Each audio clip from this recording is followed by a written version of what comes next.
You close your eyes. Finally. The day is over. The noise is gone. The messages stop. The world fades away. For the first time all day, there's nothing left to do. And then it happens. A random embarrassing memory from years ago suddenly appears. A conversation you wish you could replay. A mistake you thought you had forgotten. A fear about the future. A problem that wasn't bothering you 5 minutes ago. And now, you're awake. Completely awake. Your body is exhausted, but your mind is running a marathon. Why does this happen? Why does your brain wait until bedtime to remind you of every mistake, every fear, and every unfinished thought?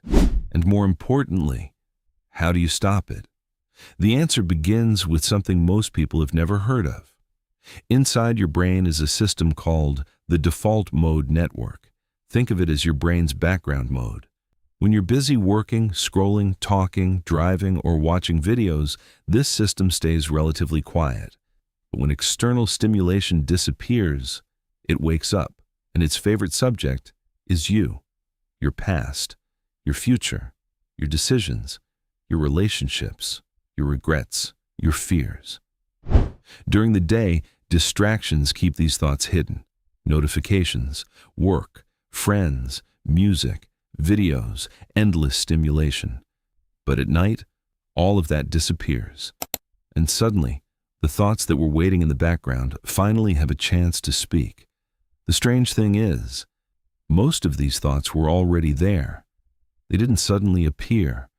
You simply couldn't hear them over the noise of daily life. Silence didn't create them. Silence revealed them. And that's when the real problem begins. Most people react in exactly the wrong way. They try to force the thoughts away. They tell themselves, "Stop thinking. I need to sleep. Why am I thinking about this?" But the harder you try to stop a thought, the stronger it becomes. Imagine someone tells you, "Don't think about a pink elephant." What happened? You immediately imagined one. Your brain works the same way at night. When you tell yourself not to think about something, your mind starts checking to see if you're thinking about it. And that process keeps bringing the thought back, again and again and again. Psychologists call this the rebound effect. The more you fight a thought, the more attention you give it. And attention is fuel. Soon, one thought becomes 10. 10 thoughts become 100. And before you know it, you're trapped in a loop. Maybe you've experienced it before.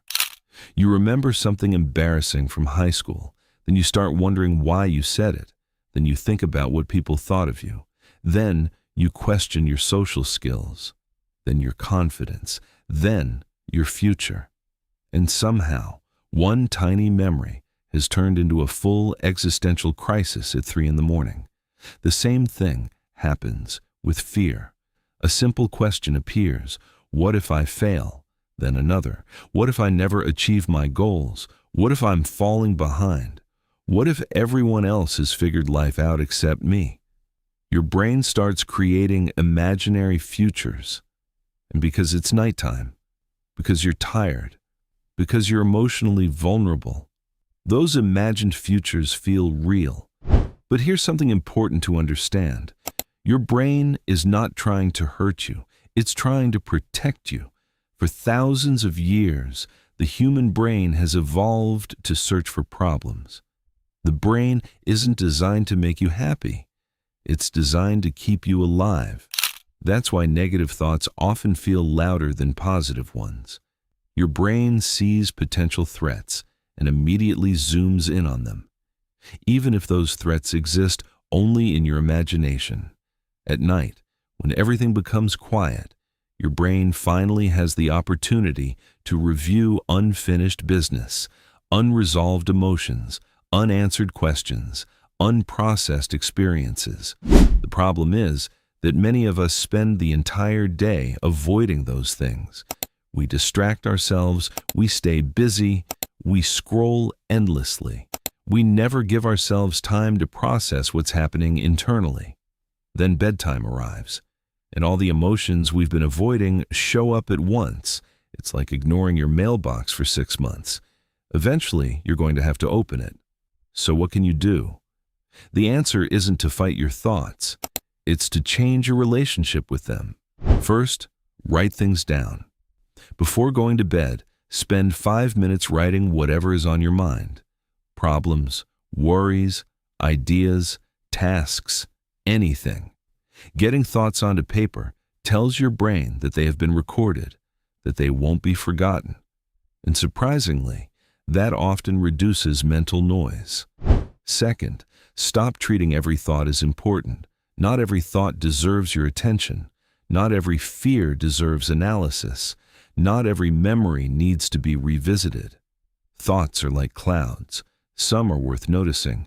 Most simply pass by. You don't need to chase every cloud across the sky. Third, focus on your body. Slow breathing can calm an overactive nervous system. Breathe in slowly. Then breathe out even more slowly. When your body relaxes, your mind often follows. And finally, accept that thoughts will come. The goal is not to have a completely empty mind. That's impossible. The goal is to stop fighting every thought that appears. Because the moment you stop fighting, you stop feeding the cycle. And something interesting happens. The thoughts lose their power. They come, they go, and eventually, sleep returns. The next time you're lying awake at night, remember this. Your mind is not attacking you. Your mind is talking to you. The problem isn't that thoughts appear. The problem is that we've forgotten how to listen without becoming trapped inside them. Silence doesn't create anxiety. Silence reveals what was already there. And once you understand that, the night becomes less frightening. Your thoughts become less powerful, and your mind stops feeling like an enemy. Because sometimes, the peace you've been searching for isn't found by forcing your mind to be quiet. It's found by finally making peace with the noise. And when that happens, you don't just sleep better, you live better.